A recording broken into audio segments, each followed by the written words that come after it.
Hey everybody, this is Miss Redfern with some new information for you. So the state has asked us to cover, since we won't be going back to school anymore, the state has asked us to cover some topics that they feel like you really need to know before you go to college. So we're going to cover those, and one of those is genetics. And in class, this isn't normally hard to teach, but the fact that we are doing this distancing bit, this might make it a little bit harder for you to understand. So I recommend watching the video a couple of times and watching the example a couple of times that I'm going to do, so that you can do the assignment that's on Canvas. And some of you all, depending on where you went to middle school, you've done some of this work before with Punnett squares. So just help each other out, kind of lean on each other.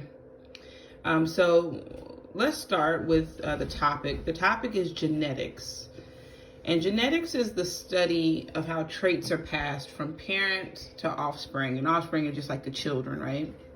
And so you guys know scientists or researchers want to learn as much about genetics as possible because it helps to prevent certain diseases from being passed, or you can kind of make predictions about, your children. And so that's why genetics is such a hot topic. And you've heard of genetic engineering and genetically modified organisms. So all that falls under genetics. But right now we're just going to learn like the basics of genetics, and then we're going to go from there. So again, genetics is the study of how traits get passed from parent to offspring, and there are different ways that this happens. So before we get into the meat of this, we have to understand some terminology. So the first word I want you to understand is alleles. And alleles are different forms of the same trait, okay? So what does that mean? Let me give you an example. And this is a very simple, kind of diluted example, but for the sake of your understanding, we'll get into this. So say the trait was height, right? And so the alleles would be like short or tall. And we're kind of talking about plants at this point, because in humans, we're not just short or tall. There's a wide range. So I'm just thinking about like in terms of a plant, just for the sake of simplicity. So an allele is different forms of the same trait. So say the trait is height.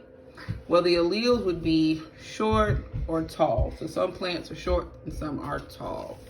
All right, let me move this sheet. Okay. So let's let tall be coded with a capital T. So big T will stand for tall. And we'll say that that's the dominant trait because we capitalized it, okay? So dominant means that it's going to overpower the weaker trait or recessive trait. And so in this case, we'll say that short is the recessive or weak trait, and we'll show that with a lowercase t, okay? So big T was tall, that's going to be our dominant trait, and little t, short, that's going to be our recessive or weak trait.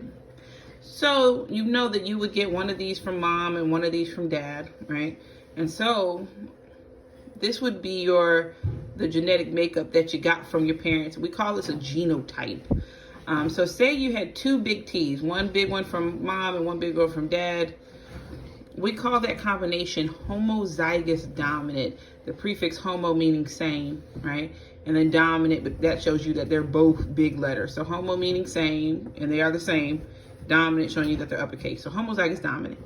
Now, if you had this combination, one from mom, one from dad, you would be tall, right? The plant would be tall, whatever. Now, say you inherited a big T from one parent and a little t from the other parent. That's heterozygous. And heterozygous means, hetero, the prefix means different, right? So you get a big T and a little t. Well, we said that big T is the dominant trait, right? The dominant allele. So if you have this combination, you would still be tall. That's the phenotype, the physical. So your phenotype would still be tall because the dominant overpowered the recessive, right?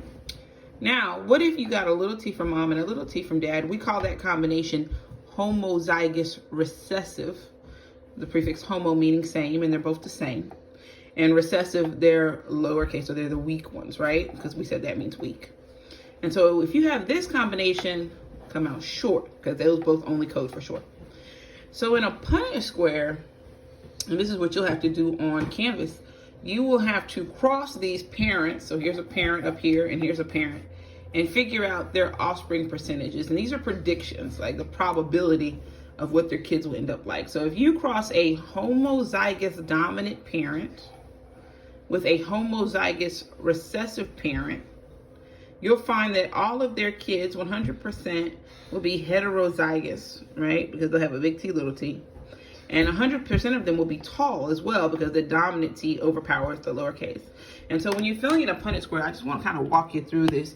You always put one letter above one column and one letter above the other, and then one letter for one row, one letter for the other row. And so you fill in as this way, as such. This goes in, this comes over. This goes in, this comes over, right? This comes down, this comes over. This comes down, this comes over, okay? And so that way you fill in your Punnett square, and then you can see the prediction, okay? So what do I recommend? I recommend you watch this video a couple of times, because that was a lot, right? We just gave you a bunch of vocabulary. And then go over to Canvas and get your assignment done. If you have any questions, of course, you can email me or you can leave me a message in Canvas. And I'll chit chat with you all a little bit later.